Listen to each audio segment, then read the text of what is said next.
Good morning, Cards. I'm Gwyneth Webster. And I'm Kaya Webster. We're not related. But today's Friday, October 4th, and you're watching Flop Talk. Let's go! What are you doing?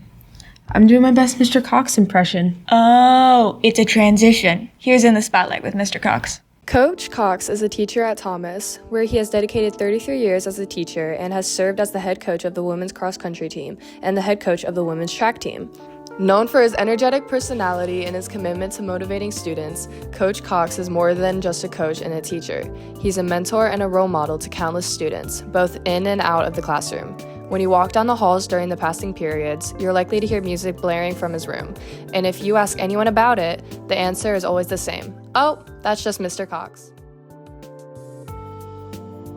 All right, qualities that earned Mr. Cox a Hall of Fame spot is that he is so kind, he is so passionate about teaching, about coaching.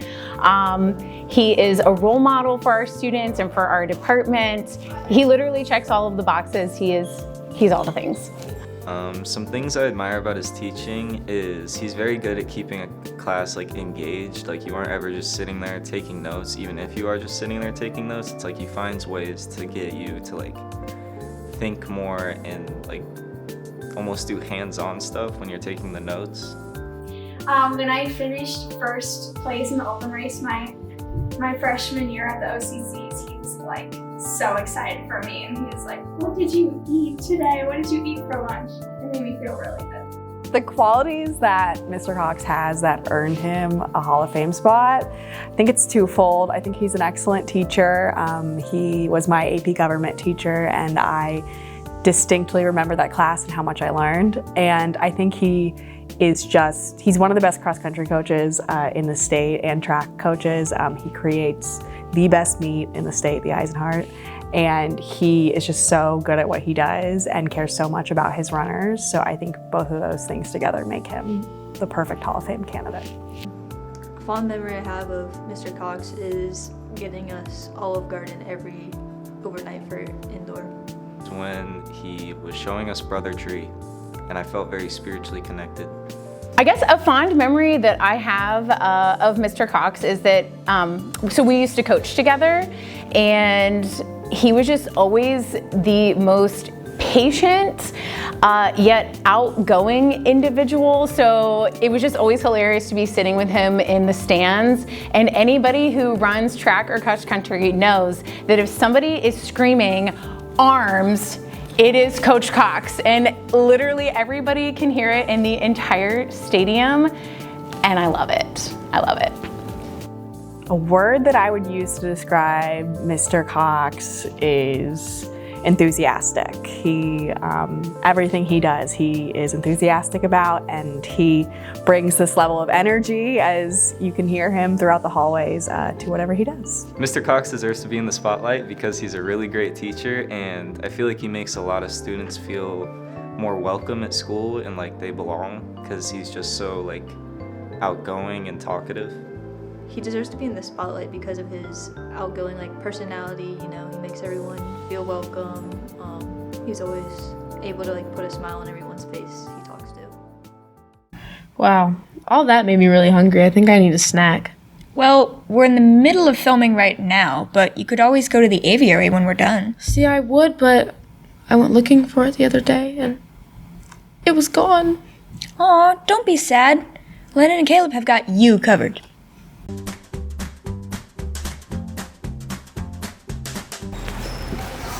Hi guys, my name's Kaya.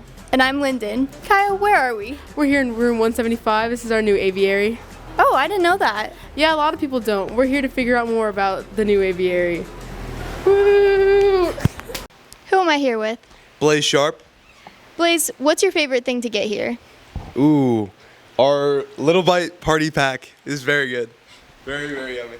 Okay, what classes do you have to take in order to be in the aviary? So you have to do 3 years of EBA, which is 6 classes, and then you have this class, which is just entrepreneurship, and you just work in the aviary. It's pretty long, but so worth it.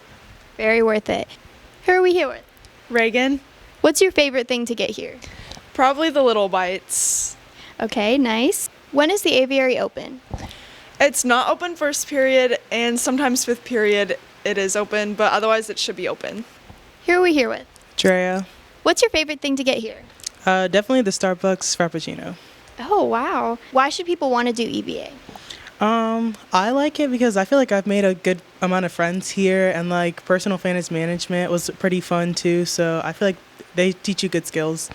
Nice. Thank you. Let's go! Kaya, we did that a whole segment ago. I know, but like, it's time for sports report. Let's go! Stop! Here's Sports Report. Good morning, Cards. I'm Caleb Davis, and this is Sports Report. Our football team has crossed the halfway mark of the season as they look to continue a hard-fought season to get back to 500 in conference play. Zane Graven is thriving this season, pairing his receiving stats with 28 punts for an average of 37 yards, his longest being a 58-yard boot. Javon Lamb is also excelling for the team, combining for about 300 all-purpose yards. Tonight, they travel to Olentangy to take on the Berlin Bears. Head on out to show your support. Our cross-country teams are off to the races as they enter the final laps of their season. While the boys' team is fairly young, they show much promise in their speed and endurance. A couple weeks ago, the team pulled together, placing 5th in the Celtic Clash, and senior Mulu Ferguson is currently ranked 32nd in the state. In September, the girls' cross-country team also placed 5th in the Springboro Invitational in the 5K run. Sophomore Lainey Fouth is currently ranked 18th in the state. Both teams look to improve tomorrow as the Thomas Worthington cross-country team hosts the last race of the regular season, the historical Eisenhart Invitational. High school races start at 11:15 a.m. This is the event of the season that you won't want to miss. Come on out to cheer on your fellow Cardinals. This week, girls tennis wrapped up their season. Last night, girls volleyball took on Marysville while boys and girls soccer went head-to-head with Westerville Central. This weekend, girls water polo heads north for the McLennan Invitational. Boys water polo competes in the New Albany Invite, and boys golf heads to Powell for the Liberty Invitational. Good luck to all those competing. Special congrats to the boys golf team as they swing into districts on Tuesday. Our question this week was, which color is associated with breast cancer? And most of you correctly said pink. That's all we have for this week, Cards. Keep it classy. And remember, It's always a great day to be a Cardinal.